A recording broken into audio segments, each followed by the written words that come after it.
Quick update before I disappeared for a week. I did get all my laundry done. I keep poking myself with needles as I'm trying to get Velcro straps installed, because this Velcro will make it easy to one-handed be able to just tighten in stuff on the stilts.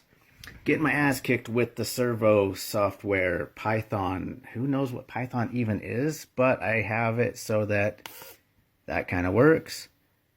This one kind of works. But look at all this crap. It's insane. If you know Python, hit me up, because I don't know what I'm doing. Some progress, lots to go.